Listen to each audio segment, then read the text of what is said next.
Hello, everybody. Good afternoon. Hope you guys are doing well. Just wrapped up the show with Brandon of the Hawk's Nest. We did our prediction show for the year. If you didn't catch it live, definitely check the VOD. Should be up on both of our channels. But I wanted to make this quick little video here before heading out because the Seahawks did have some roster moves today, and there was one very, very big NFL-wide move that just happened I don't know, 15, 20 minutes ago, and we got to at least address it in one video. And if you follow football at all, you've already heard about it, but we got to spend a little bit of time on it. First, though, let me get through the Seahawks roster moves, practice squad movement. There was one, at the very least, there was one roster transaction, so we'll start with that. Dugar's got the tweet here that runs it all down. Linebacker Shaz Surratt was indeed added to the active roster, and D'Anthony Bell was waived to make room for him. And I do think it makes sense to bolster your linebacker depth a little bit, and Surratt is the kind of player that you want to get. He's young, still has some potential, but his level of play so far in his career has clearly been of a backup tier. So he's the kind of guy that you want in this role.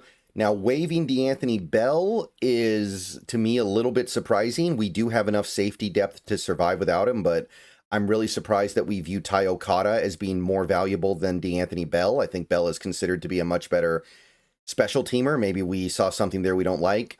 Now, I do think we're going to try to get D'Anthony Bell back one way or the other, maybe on the practice squad, but for the moment, he is not a Seahawk. And that would surprise me because, again, we kind of brought him in to be one of our key special teamers to improve the unit from last year. We also signed two other players from the outside to our practice squad. I talked about this a little bit yesterday, where everybody we got on the initial practice squad was somebody we had on the team during the camp, during preseason, during minicamp, etc.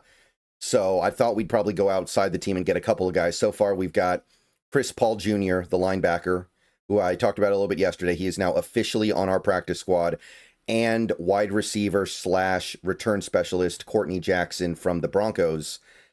Both guys that I think have some potential here, particularly Courtney Jackson as a returner.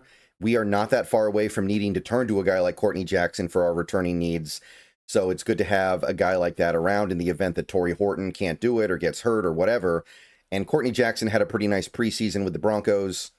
And Chris Paul was actually one of the better linebacker prospects in this most recent draft. Couldn't quite latch on in LA, and we get him over here in Seattle, which is a pretty big get in consideration of the fact that we're getting him to the practice squad, because you would assume that if he was going to go to a practice squad, he'd just go back to the Rams practice squad because that's where he was in preseason. So the fact that he's coming here indicates maybe Jared Ivey sold him on it. Maybe he just likes the circumstances a little bit better. I don't know. But it is very interesting that he would choose Seattle. In order to make room on the practice squad, Anthony Tyus III and outside linebacker Jalen Gaines were released. Tyus was kind of a no-brainer. We already had two other running backs on the team, and I didn't think Gaines was going to actually stick on the practice squad. I think that other than the blocked field goal that he had against the Raiders, his preseason was pretty quiet. So those two guys are now gone. I don't think either is coming back.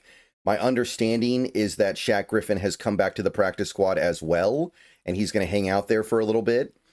But I didn't see who we released in order to get him on the practice squad, so I can't really speak to that yet. We don't know the full details, but it does look like Shaq Griffin is going to stick around.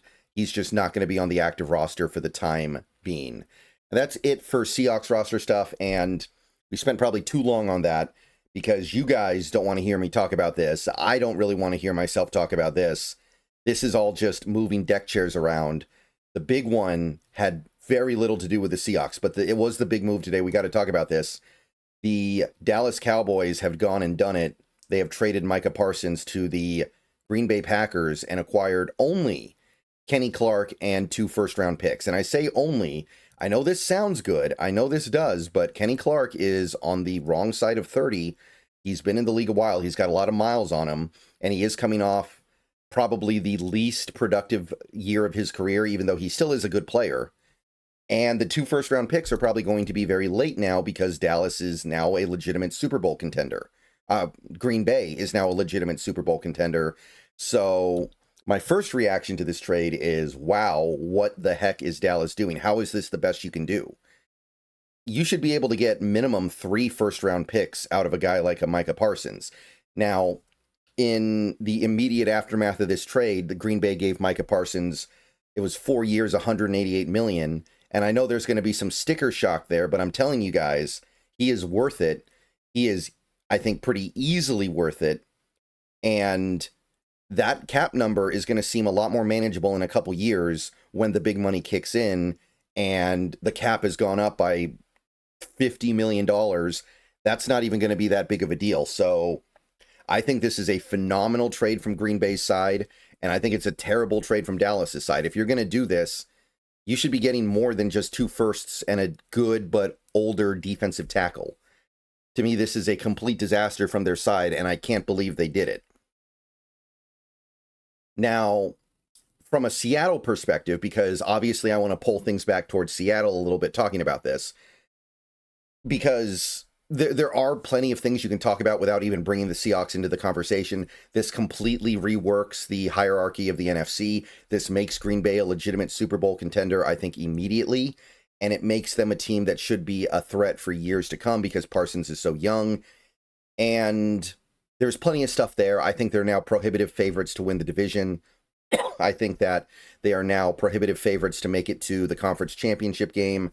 And just on that level, I wouldn't call this good for the Seahawks because I didn't view Dallas as a threat this year, even with Parsons. But Green Bay with Parsons, threat doesn't even really do it justice. They are beyond a threat. They are legitimately a contender now, I believe. But it's hard to not look at this and as a Seahawks fan think we probably could have done something like this. 2 first-round picks that are not going to be very good picks and Kenny Clark.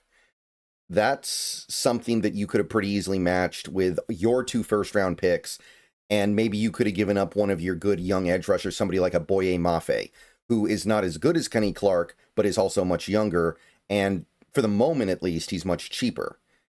And I know people are going to be asking about that. What do you guys think about that? I want to hear what you guys think. I would have done that in a heartbeat because Parsons is that good and that special and that difficult to acquire. But clearly, I think that this is very clear. Seattle was never really that interested in getting Micah Parsons. They could have beaten this offer if they really wanted to. I fully believe that. I think that 2 firsts and Mafe is better than this. I think that 2 firsts and Hall might be better than this. So there was a lack of interest. And part of the reason why that might be is because they know that last year, even though their personnel was not great, they had an elite pressure rate off the edge with Mafe playing injured, Derek Hall in his first full effective season, Draymond Jones getting a lot of the edge snaps, and really not much from Uchenna Nwosu. They still had an elite edge rush win rate. So they're probably looking at it and going, look, we can only get so much better, right? And we're already going to get better because we added D-Law in place of Draymond. Nwosu should be healthier. Mafe should be healthier. And Mafe's in a contract year. They probably went, we're already going to be one of the best edge rushing teams in the league. We don't need Parsons. He pushes us up. And I still would have probably gone after it. But I can understand them looking at it and going, we already have what we need to be one of the best pass rushing teams in football. We don't need to acquire somebody like a Micah Parsons. But I got to be honest, as a Seahawks fan and as a Seahawks creator, I look at this trade and I think to myself, I would have done that instantly. That's a no-brainer. And I know we got the $47 million a year. I don't really care about that. And I'm going to tell you guys right now, if you care about it right now, you won't care about it in a couple years. That $47 million is going to not be that big of a deal unless he decides he doesn't like football anymore and isn't going to try hard. That's kind of what it would take because he is that good. Okay, so that is the big news of the day. I did want to spend a few minutes covering that because that's what you guys want to hear about, right? Because Parsons, whether or not the Seahawks were ever really interested in getting him, and at this point I don't think they were, they had to at least be a little bit interested. And this was one of the big sub-stories in the NFL for every team. Every team is affected by this on some level because of Parsons' gravity. So let me know what you guys think. I'm going to get out of here. Got a couple things to do. There will be another video later today, but it won't be a sports one. It'll be a video game one. I'll make that video probably sometime around 5. But let me get on out of here. Thanks for watching. Let me know what you think. Click the thumbs up button on your way out. Subscribe if you're new. Click the bell for notifications. Become a channel member for $2 a month. Those are your roster moves for the day, and Micah Parsons is gone. See you later. Go Hawks.